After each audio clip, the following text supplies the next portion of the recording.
But I think that the more you make your journey about your own self-improvement and not how you stack up to other accounts, I think that you'll just enjoy the process more. And that's what's necessary in the long run for a successful business. Hey, my feel good friends. Today we are chatting with our very first dude guest on the podcast. I don't know if this is a big deal or not, but I think it needs to be commemorated. His name is Mark, and he is pretty awesome. He's actually a weight training coach for women, but he has a lot to say about social media, about mindset, about confidence, about all the things. And honestly, he does a wonderful job with his Instagram account, and I'm hearing his TikTok account as well. I'm trying to stay off TikTok still. We will see if it happens come 2021. Anyway, I think that you will really enjoy this conversation with Mark. It's once again, as always, just a real good time, and I know that you'll really enjoy him. So if you enjoy this episode, I would once again love to encourage you to share it with a friend who could also use to listen to it. We are growing as a feel-good tribe, my friends, and I would love to just continue growing and helping people and spreading our awesome message. So please share this episode with someone else who needs to hear it. And if you don't mind, go ahead and share it to your Instagram stories. Make sure you tag me at Feel Good Social and Mark at training.strong.women so that we can see, reshare, and spread some joy and love right back to you because you know we would love to hear from you. Are you ready? Let's dive in.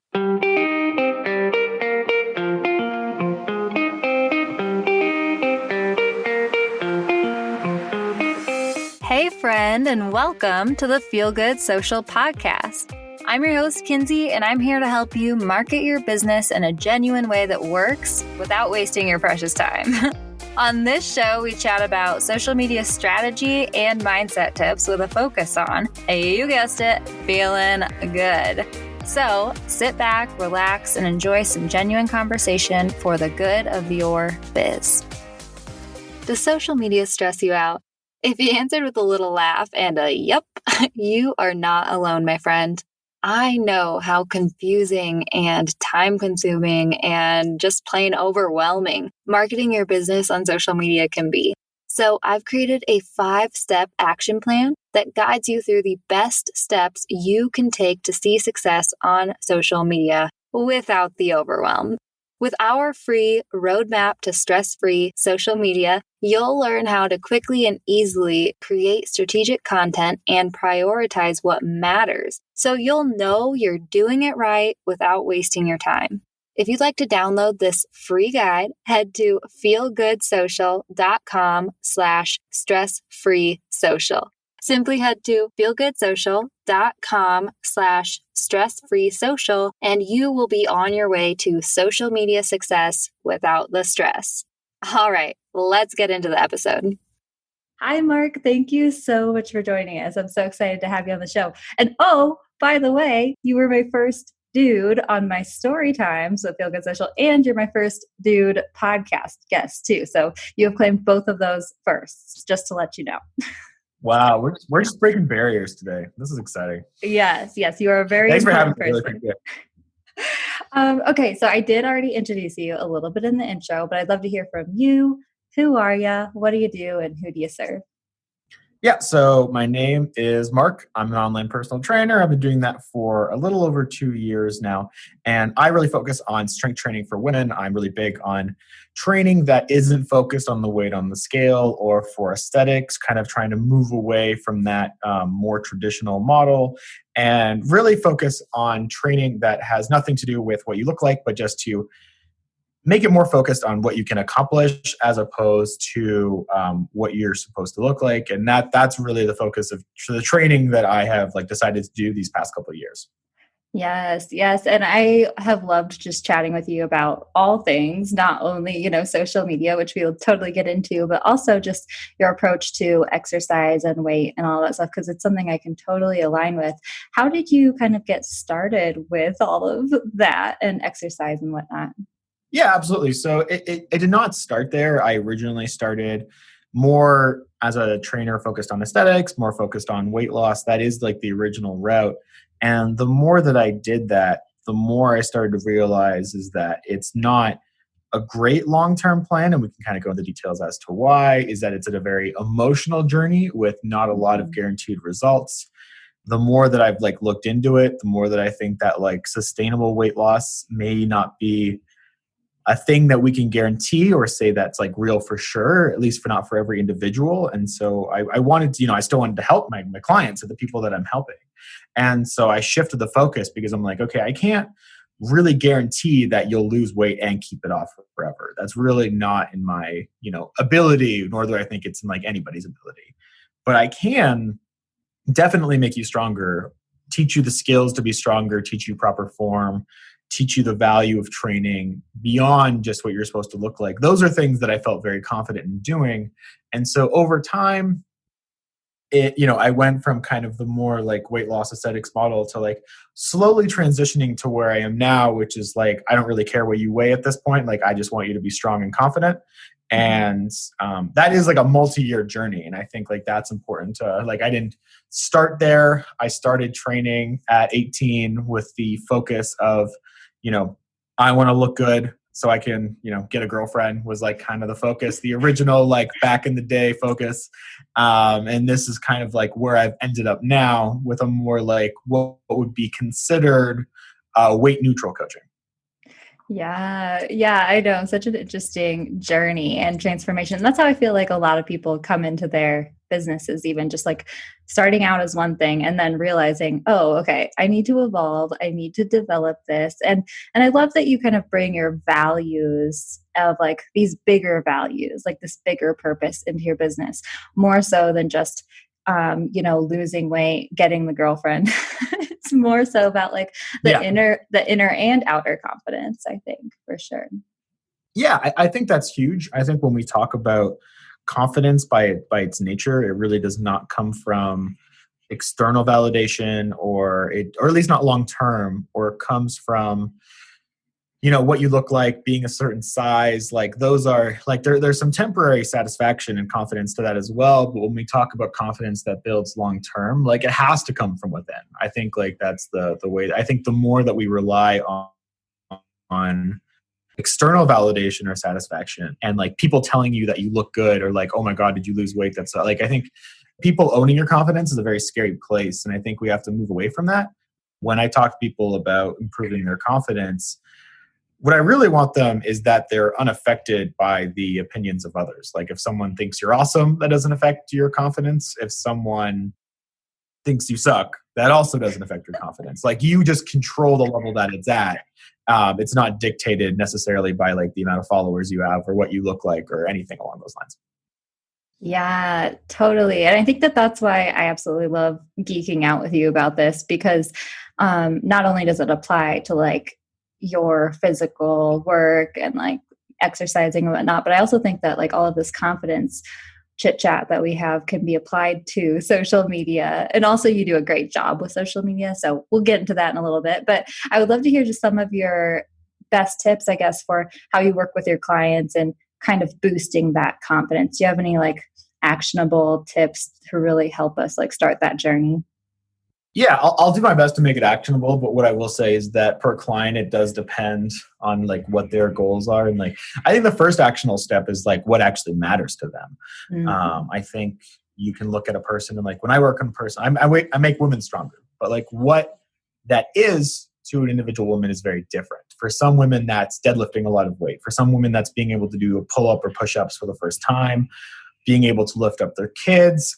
For some women, it's just constantly seeing the weight they're lifting go up. And I think when you're working with your clients is that like you really have to make it centered on what matters to them, because if what matters to them is getting their first pull-up and I'm focused on training that's like giving them a strong squat, then it's like it's a strength program, but we're not having the same conversation. And so I think the first actionable step is like really be customer focused. Like what is the thing that matters to them? Your job is to resolve that, as opposed to like potentially putting your own agenda on, or like you looking at somebody and being like, well, this is what they actually should focus on. I don't think that's beneficial to either of them. And I think like you just have to be really focused on like what would make them feel beneficial, what would make them feel confident, and then really double down on that. Like that is what the program is about. Yeah, and I love that because that actually like kind of runs exactly parallel with how I approach social media in a way and teach social media is to like start with your strengths, focus on your strengths, find what lights you up when it comes to social media marketing and also figure out how you can make it work for your business in the best way because exactly, I don't think that there's one workout plan that would work for everyone. And I don't think there's one social media plan that would work for everyone. It's kind of figuring out what works best for you. Yeah, absolutely. I think it is one of those things that social media has to be this place where you're showing your value. I think that is like, why would someone hire you in the first place? Like your content should really be about like, what do you bring to the table that is unique to other individuals? That can be a niche, that can be that you solve a certain pain point, whatever that might be. But your social media really does have to be like, what is different about you? What are you going to solve? And then you have to prove that you can solve it. I think that's also a big one as well, is that like, you can have a niche on like, I help women do this, but if you have no proof that you can actually do that, you're just kind of like saying mottos and slogans at that point, as opposed to like proving your value. And I think like that's where a lot of people miss out on social media is that like you have to prove you can actually do the job. Like that's a big one as well. Like whether that's testimonials, whether that's giving out free advice or free workout guides or a free, or like, and I'm going to use a lot of fitness examples, but like for people non-fitness who are listening to this, like it could be specific to your niche, whatever it might be, but your job is to kind of prove that you can, actually do the job.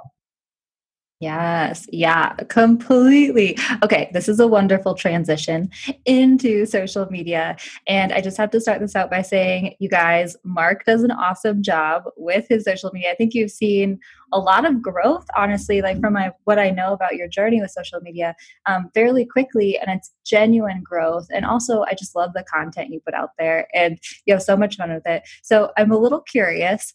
Where do you think you've seen the most success when it comes to social media marketing? Yeah, absolutely. So I think the one thing that I would say for anybody who's new, you just need to try things. My original page was Nutrition Mission 24, and that is nothing to do with my content at this point. And there's definitely a trial and error period. I think the biggest success that I've seen is double downing on your strengths and kind of like removing as much as you can the weaknesses you have on social media. So I'm good at two things: talking and training. Those are the only two things that I'm good at. And basically my social media content is like pretty much like video and audio focused now, and like there is graphics for sure.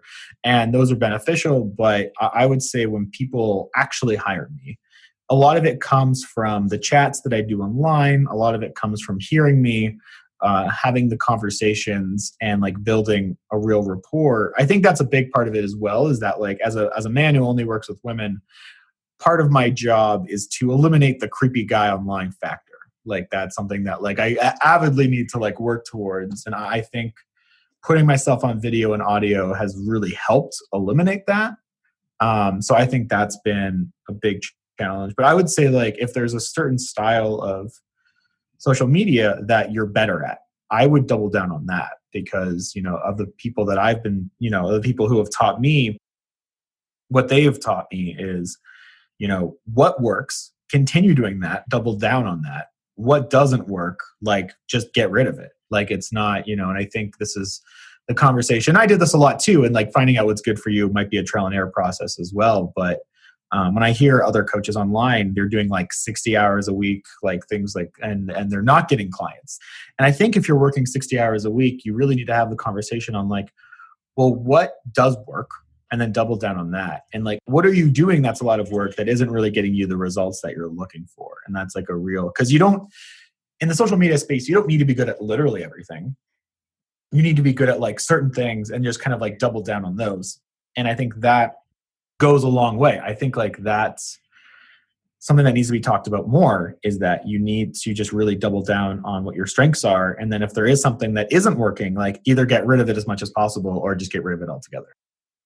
Yes. Yeah, exactly. And honestly, too, what was kind of coming up for me as you were saying that was like so many people come up with like, this is exactly what you need to do. Here's the framework. Here's what you need to do. And but it doesn't always work for everyone. And what was coming up for me was like video and whatnot. Like you were wonderful in video. You exactly what you said. You're so great at speaking and showing up and gaining trust that way. But some people are really, really uncomfortable on video and you can tell, but they're really, really awesome at writing a caption or writing or some other aspect of it and stuff. And so exactly it's lean into your strengths, and you'll attract the people who are attracted to that strength sort of thing.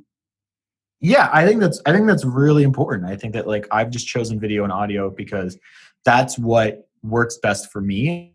But like I'm really not that good at copy. And like so my copy is not like a main focus. Like I have posts and they have text, but they are not like I don't put them out with the idea that this is going to bring in clients because that's just not where my personal strengths are.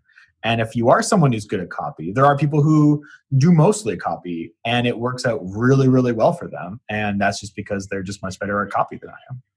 Yeah, yes, exactly. Lean into your strengths. So, speaking of strengths, let's transition into Instagram Reels and slash TikTok maybe because this is a topic that I think Sure. a lot of people are interested in. It's kind of a new, part of the platform and all that stuff. And I really believe people should start trying to like play around with Reels and using them, if not only for the engagement and the visibility that you're seeing with Reels right now, because it is such a new part. So I'd love to know kind of your approach to Reels, if you have any tips for us or anything like that. Yeah, for sure. So I think like whether Reels comes and goes, and this is kind of how like I feel about TikTok too, is that this format is not dying. Like this is not one of those things that it's going to be, 6 months of Reels and then we'll go back to putting like pretty graphics again. Like this is a new thing, this is trending, and I think like finding a kind of reel that works best for you, I think is what you need to do because this is the platform. And like you're even seeing like this is why Instagram made reels as a reaction to TikTok. Like even I think there was, what do you call it? I think Snapchat is coming out with its own version as well. Like other people are adopting it, and I think that it's important to understand that like this is going to be around for a while. Again, there's different ways to use the reels though. Is that like some people, a lot of their reels is still like quite a bit of text. I think a lot of for me, like I'm truly just a dork at heart. And I think I just double down into that on my reels, which I think is why people enjoy though, because that's just like what I've been doing. And then again, like I'm starting to do reels that are just like 15-second rants that people are also enjoying. And I think like I've just kind of chosen a format that works well for me. I would never be good at the reels that are like dancing or any of that kind of stuff because that's like just not who I am. And I don't want to pretend that that is who I am. And I think it's also important that like to be authentic online, especially if you're working with clients, because these are people who you're going to work with directly. And so if you're a certain kind of person offline, and then online you're this totally different human being, represent your true self. That's like what I would say. That kind of answered your question. I know it was a bit of a rant. No, no, of course. And I love it. And exactly like the takeaways for reels are friends, just have fun with it, try it out, try different things, and I think I created a kind of a mini sode for the podcast that I released this week. And it was just talking about Instagram reels. And it's just like, they're pretty new for everyone. I think a lot of people are kind of scared to try new things or they think that it's like they want to do it correctly, But when it comes to reels, I mean, I'm also a dork at heart and on the reels, and I think that that's why I love your reels too. But that's what people want. Like that's what they expect. They're quick videos that just allow people to kind of get to know your personality more, or help you to educate people quickly too. I think. Yeah, and I think the goals with reels are still the same goals with posts, is that like you're trying to show what your specific message might be, you're trying to show your value, and your reels, regardless of what kind of reel you're doing, should still do that. You're still trying to prove that you're worth whatever investment you're asking for. You're still trying to show people, like this is what I truly believe in. And I think, you know, Experiment with reels, absolutely. But also just like keep in mind that the goals with reels are still pretty much the same as they were with, regular posts. Yes, yes. Okay. I love that. Okay, let's talk a little bit about authenticity some more just cuz I know that that's been a big theme for my business this year, all the things. And I think that that's something a lot of people get hung up on when it comes to social media is like this idea of authenticity, and they know they need to show up online and be authentic, but it's scary, and what is oversharing and what is undersharing and all those things. So do you ever worry about like oversharing, or how do you kind of like manage your authenticity online and whatnot? Yeah, so I think that's like a very personal balance you need to draw in your own line. I've kind of Mhm. gotten to the level where I'm like, what do you want to know? But I don't think that needs to be the case. And I think, like, as kind of an example, there are family members I've have who just don't want to be online. Like they're just it's not their comfort level. It's not what they want to do. And so they've never appeared on the platform and probably never will. But I will show but I'm fine with sharing like literally my life. I've shared about my like depression that I've had for the past 10 years and like how strength training has helped that. I posted one night about how I went speed dating, things like that. Like it was I'm very comfortable with that level of authenticity at this point. And by the way, like for people who are worried about sharing personal stuff, like overall, like the vibe has been rather positive. Like it's not. So if anybody's worried about that, like it's very rare, especially as a new page, that you're going to share something personal and someone's going to be like, "That's stupid." Like it's not in my anecdotal experience, it has not been that case. But I think people want to get to know you in some capacity. I don't think that needs to be literally every single part of your life. And there are also just things to share that are not relevant and super boring, and like you wouldn't tell your friends this story. There's no reason that you would tell your online following. So I think that there's, the entertainment value, I think, is also something to consider when you're sharing. Yes, yes. Okay. I am glad that you brought that up too. And I did notice when you were talking about, sharing the story of your depression and whatnot, you did say, I share that story and also how weightlifting has really helped me, work through that and whatnot. And I think that that's kind of important to think about when you're sharing stories as your brand, online for your business. You want to make those personal connections. And I don't think it would have been a bad thing to share the journey of your depression. I think that would have like driven a deeper connection, and opened yourself up to being vulnerable, but also keep your audience in mind, like how am I relating this to them too, right? It's not just sharing that you had spaghetti for dinner, last night. It's Right. sharing that you Yeah. had spaghetti for dinner last night and you're not feeling guilty about it or something like that.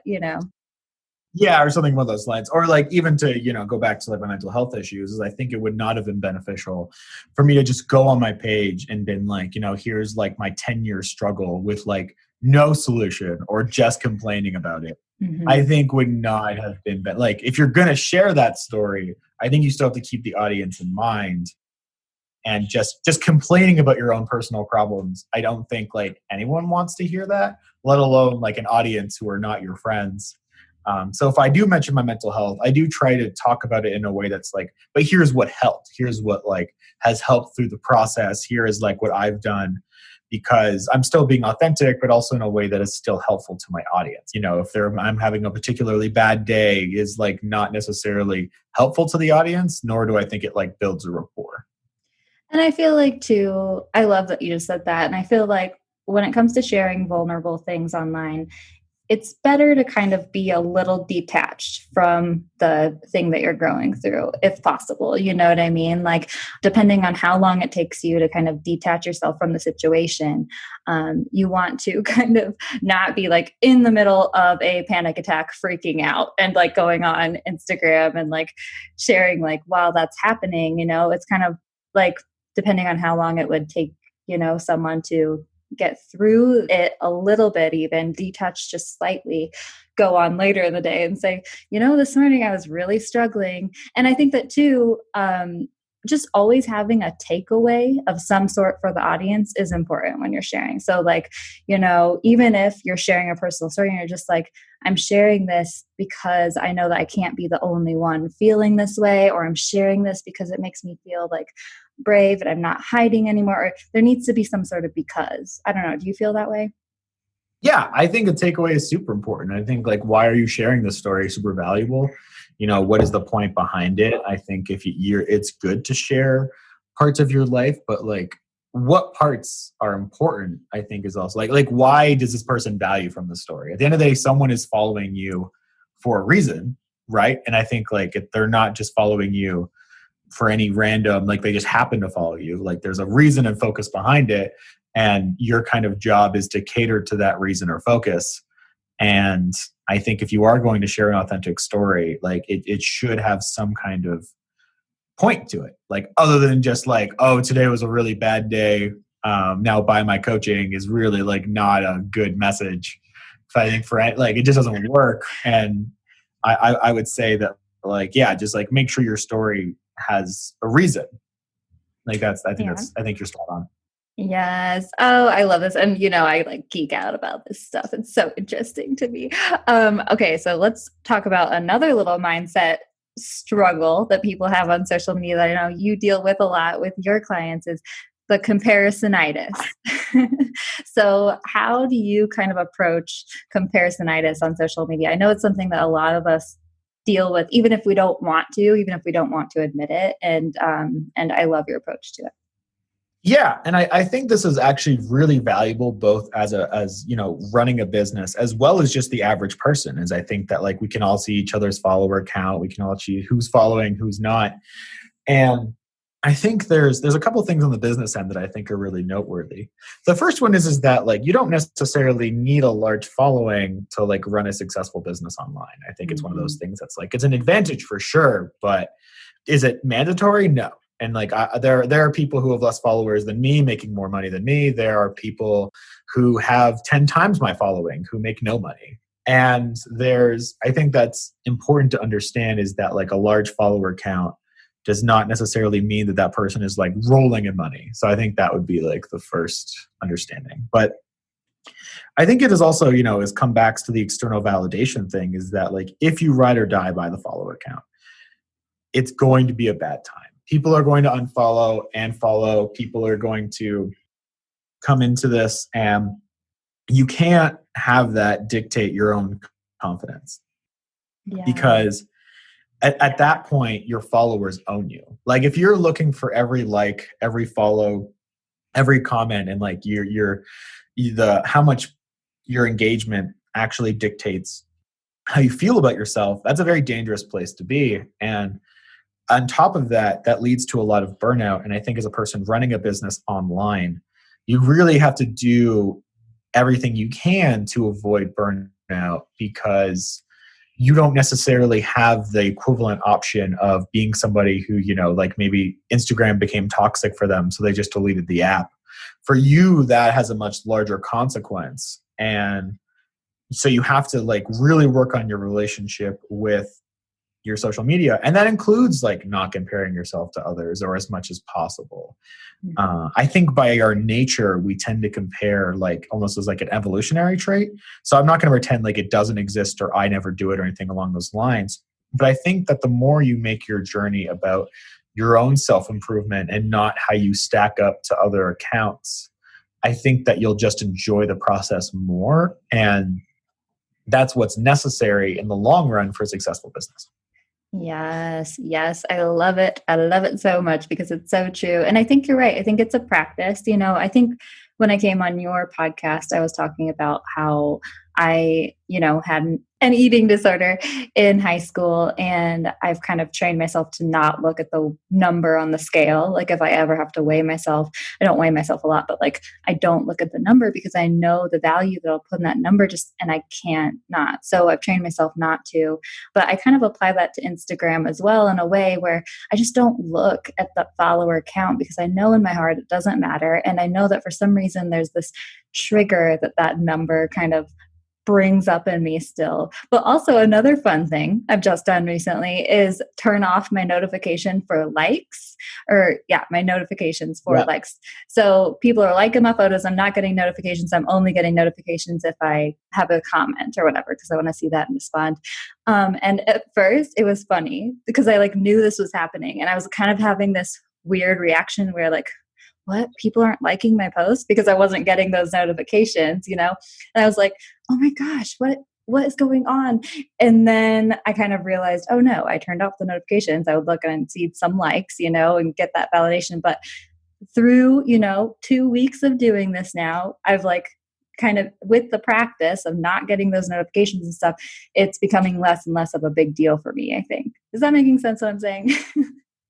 Yeah, absolutely. I've also turned off the likes, and to be honest, on any particular post, like I have no idea how many likes in total there are, or any responding to the comments I think is really valuable, but I think like knowing, what your like count was, and I think riding or dying on that, I think just like it comes back to the numbers kind of owning you, and also creating comparison traps with like maybe other business coaches, because I think like the tough part about social media is that there's so many numbers to judge yourself on, like whether that's follower count, follower to following ratio, likes, comments, shares. I think like what you want to do is not have those own your personality and confidence. I think like that's a really valuable tool. And I think social media makes it easy to compare, which is why it's something you have to like forcefully do.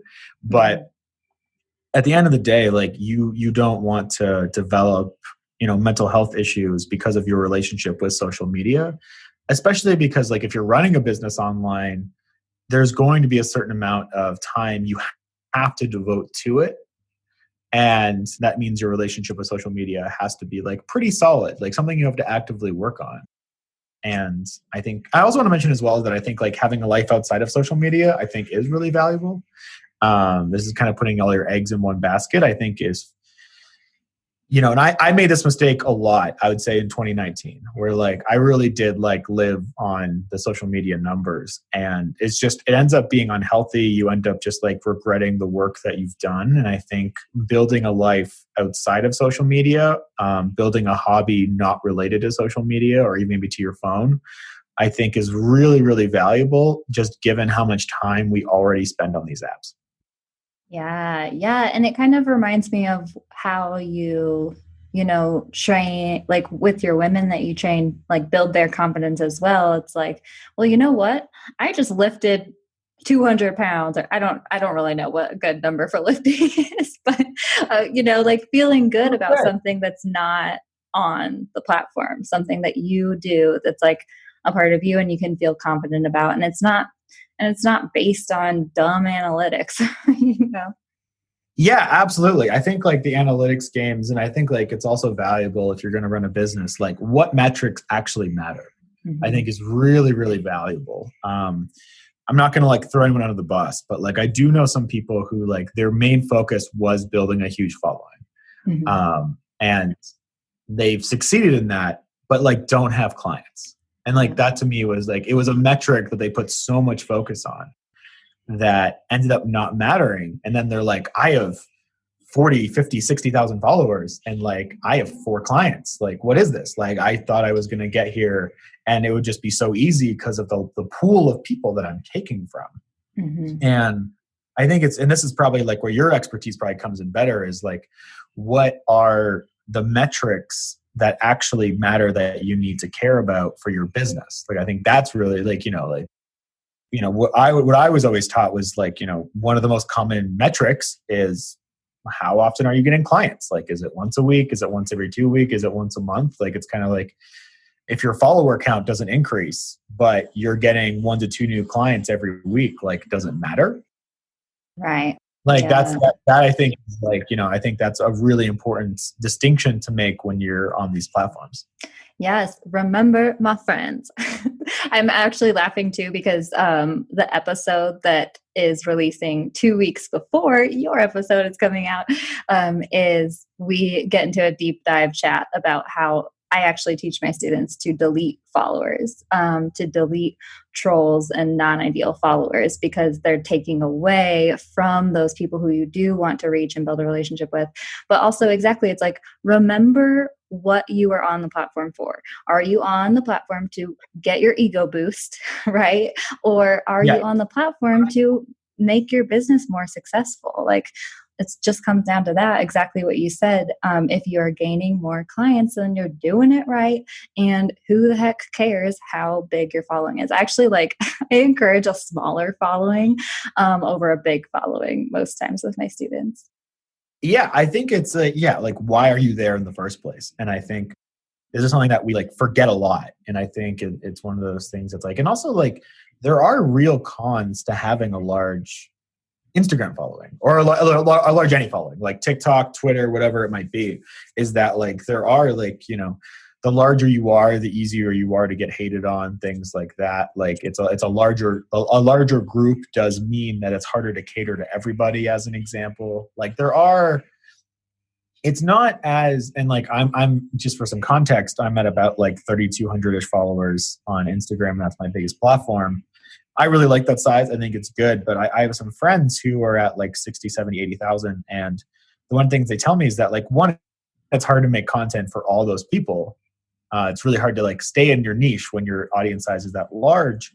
And it also ends up being, you get a lot of opinions. You get a lot of opinions, and not all of them are like on your side, almost just by the nature of the follower count. Yeah. And that's something I don't think that we get prepared for as people. I don't think anyone prepares us for this, is like, how do you deal with negative comments online in mass? I think is a very interesting conversation, because I think that's a very new problem Mm-hmm. that we've never had that issue before. I think it's something that we need to talk about more, because there are people who will just get, regardless of their intentions, will just get hate on the regular. And it's kind of necessary for their job as like an unfortunate evil. And I think there needs to be a good conversation on how do we deal with that. Like, I think like that's because that's new. It's new to have someone totally random go on your platform, tell you suck or whatever they might be, and then leave. I think is very different from like what we were used to, which is someone to your face telling you that you suck. Like that's a very like, and then you could like address them. And like, and I think the anonymity of the internet has caused some very like interesting behaviors that like wouldn't exist in the real world. And we need to learn how to respond to that accordingly. And I have my own theories for how to do that, but like I do think it's something we need to, as a society, talk about more. Yes, yes, I love this. I totally agree. And I think, I mean, honestly, if anything, 2020 has taught us that we need to be working on mental health, like across the board, you know what I mean? But I would love to just hear a few of your theories for how to manage that. If you have any like helpful, comments about how to manage hate online. So I do want to clarify that I have been lucky enough that I really don't get that many haters, and it's not that big of a deal. Mm-hmm. So the first thing is that haters don't give you anything, and it's probably not worth actually engaging in the conversation. And it's not a good, like, it's not one of those scenarios where you're going to have a lively debate that is authentic and like you're both going to learn from each other. This is probably not the scenario. And going down the rabbit hole of like them not agreeing with you, like, is probably not worth your time. Mm-hmm. So that's like the first thing that I would say, is that if you do get someone who comments like something hateful, explaining why they're wrong is probably not the way you have to go. Like, ignore like that. That's the first thing I would say. The second thing that I've done is, and I found this has been like pretty beneficial. It's like someone comes to my page and they're like, I don't like your message. I think it's, like unfair to whoever, or like whatever it might be. And I normally message back something along the lines of like, hey, insert name. I really appreciate your comment. Looks like we disagree on this, but I respect that you're coming from a good place, and I hope that you have a wonderful day. So you're just being like aggressively nice to that person, as opposed to like going down that route. Because most of the time, like if you're being really, really nice, like what is that person going to do? Like just like keep hating on you? Like it really does kind of shut down the conversation. Mm-hmm. It doesn't mean you have to agree with them or even say they have a good point, but just, tell them like, hey, thanks for the comment. I really appreciate it. I hope you have a great day. Yeah, and like essentially just kind of go that route because I that's been my experience is that it shuts down pretty quickly at that point. Yes. Oh my gosh. I just say, like, I love you so much because I feel like every time we talk, you're like new quote that I want to put up on Instagram or like, okay, so I kind of want to introduce merch to the podcast in January. It's my birthday, it's the podcast birthday. And I'm like, okay, we got to do merch. And so I'm like, okay, I'm going to have Mark quotes all over. And I think aggressive niceness is something that I need on a tote bag. That's what I need. Yeah, I think that's like the best way to do it. I think it's one of those things that's like at the end of the day, like haters are probably not going to turn into clients. That's like pretty unlikely. They're not going to promote your page in any like real fashion or like or not any kind of connection that like is worth it. Like they're not helpful to you and your life in your business. So it's one of those things that's like how much time do we really want to devote to these people? Yeah. Like it's you hear stories all the time about like someone got a hater and then they decided to like address it in mass in their stories, and to me that's like you're giving the hater way too much power. Like why is the 300 people who told you how amazing you are not getting any shout out, but this one hater who doesn't even like you is dictating your content? Like that's my concern, is that like this is like they don't deserve anything. Like it's not worth it. Like especially if you're you're just trying to build a business and send out your message, and like this is not like don't give them like the hater wants power like that, and you're giving it to them. You're giving it more than like the people who love you. Yeah. Like that's the concern that I have, is that like I see this on TikTok a lot too, and I have like very mixed feelings about it. Is like someone will get a hate comment and then make content based on that hate comment. Like you can kind of like share it, and that to me is like, well, aren't you just kind of giving like the hater what they want, and like also not taking this opportunity to help people who love you? Like that's my like when I see that, that's my concern, and so I try not to go down that route on TikTok. Yeah, yeah, I totally agree with you. I mean, if you get a hateful comment, well, it's one of two things normally. It's either someone is just completely trying to hate on you and doesn't give a fuck, you know what I mean? And then or it's someone who's like honestly like hurt people, right? So it's probably someone having a bad day, and it's exactly what you said. Like normally if you come at someone with just like friendliness and niceness in like that area, they will kind of like be taken aback, take a breath and be like, oh, that's right. I was a little out of line. Or they won't like you, but it'll end the conversation. Yes, exactly. Which is like really all that matters, is like you need to get back to work. Like that's the like you don't need to spend any more time on this person. They don't need to like, and it's not worth it. Like it's just like why bother? Like you get nothing out of it. Yeah. That's the challenge. And so, and again, like this is much easier for me because I get like 6 haters a year.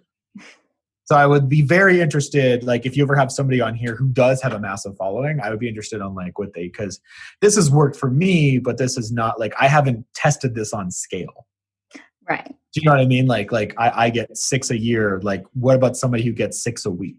Like, well, and I almost wonder, and this is just me musing, but like if you did have like a larger following, you did get hate on a regular basis kind of thing, and you have the tools to realize, it's not about you. It's normally about that person leaving the comment then. But like if it's more regular, it might almost be easier to handle it because it's not as quite like a knife in the gut. I've heard it, please. You just get desensitized after a while where right. like for a bit it really sucks, and then like you hit like month 3 and you're just like, all right, well this is, but you also want to keep that relationship with social media, right? Like that's like, are you being desensitized but also like now you hate Instagram? Right. Oh man. So like on some level you have to process it in a healthy way. So like I would love, like I don't know if you have an episode where someone who has like 300,000 followers and like how they deal with it, because I think that would be super interesting to see. I can only share like what I can do at my level of following, but I think that it would be very interesting to have someone who's like really, really big talk about like how they handle it. And also maybe if they're that large, they might not have the time to comment on every single post, right? Like that might also be the challenge, is that like, can you be aggressively nice to like 200 people a month? Right. Like that's real time now. That's that would be my. I would love to know, like, at that point, do you just ignore it? Do you I'd be very interested in like their response. Okay, Mark, for you, when I interview a 300,000 follower person, I'm going to talk about this with them. I will expect the shameless plug on that. I will. You know, I will. Okay, my friend, I could talk to you all day, but I want to end with this question. What is your favorite piece of advice to give new entrepreneurs? Yeah. So I think that the number one thing is that you don't need to grow up. You don't need to build fast. You don't need to be super successful right out of the gate. I did not have a client for 6 months. I made 11K in my first year. It's not something that needs to be like if you don't blow up right away, that's fine. Like it's totally not necessary. And waiting it out will honestly like give a lot of value. And if you don't have clients right away, or your content's not resonating or anything, I remember back in the day when I got like 10 likes on a post, and I was like, this is sick. Like that was like I remember those, like, and I think it's really valuable to understand that waiting it out is important, and that if you don't blow up right away. And then I think like also just like understanding your strengths, like what are you good at, or what could you become good at, I think also goes really well. I think like being your authentic self is also showing like what you're good at. And if there's something you're just not good at or don't want to learn the skills to be good at, like choosing a different route is okay. Yes, the ability to pivot and the ability to just stick with it and stay, like, just keep going, realizing I think so many of us compare where we are right now to that person, that shiny person who's like 10 years ahead of us or whatever, you know what I mean? But you have to be patient and you just have to keep going and allow yourself to evolve as an entrepreneur. I love both of those kind of tips. Yeah, just be patient, constantly keep working on your content, I think is one of those things. Is that like one of the things that I did earlier on was like every month I want to be a little bit better than I was last month. And it doesn't have to be a lot. Like I'm not saying like you have to be way better. I'm just saying like little by little. And then eventually your content will just be good enough that you will get clients. Yes. Yes. Oh, Mark, I love chatting with you every time we get to chat. It's a pleasure. I love having these chats. I loved having you on my podcast as well. So yes. Yes. Which I would love to share that. Yeah. That was a very enjoyable conversation. Can you please tell my people where they can connect with you, find out more about you, plug your podcast because I'm on it, and all those things, because I know they'll want to connect with you. Yeah, absolutely. So I am at Training Strong Women on Instagram. I put out a lot of content just showing women how they can become stronger, as well as, like the value of not focusing on the weight on the scale, as opposed to focusing more on strength, like building strength for women and making them feel more confident from within. I have a TikTok that's also at Training Strong Women, which is much smaller, but I'm working on it. And I have a podcast where I get to just give long rants in depth. Kinsey was also on the podcast as well with a very great episode. But the podcast is called Marky Mark and the Fitness Bunch. And I really love doing podcasts. I'm like really excited to keep doing that. And it allows me to talk about things in a lot more depth than I can on other social media platforms. I think that's what I really like about it. I almost feel like Instagram and TikTok, I can get into it a little bit, but I can't go as in-depth as I would like to, whereas podcasts really allowed me to give the full extent of like what I believe. So those are the places: Training Strong Women and Marky Mark and the Fitness Bunch. Yes, I love it. I love it. Definitely go give Mark a follow and a listen, and we'll link everything in the show notes below. Thank you so much for coming on the show, Mark. I really appreciate it. My pleasure. Thanks for having me. I really, really appreciate it. How awesome was Mark, you guys? If you want to check out my interview on his podcast, Marky Mark and the Fitness Bunch, you can go ahead and take a listen. It was a super fun combo. And it was on November 6th of 2020. Just so you know, just search it on Spotify or iTunes or wherever you listen. And if you enjoyed this conversation with Mark today, please don't forget, go ahead and share this to your Instagram stories. Make sure you tag me at Feel Good Social and Mark at training.strong.women, because if you don't, we won't see, and we definitely want to reshare it and spread the love right back to you. So go ahead and share that, tag us, and we would love to hear from you, my friend. I hope that you have a wonderful week, and I will catch you next Tuesday. Thanks so much for listening, my friend. For show notes and a whole lot of other awesome freebies, visit feelgoodsocial.com. Simply go to feelgoodsocial.com for all the goods.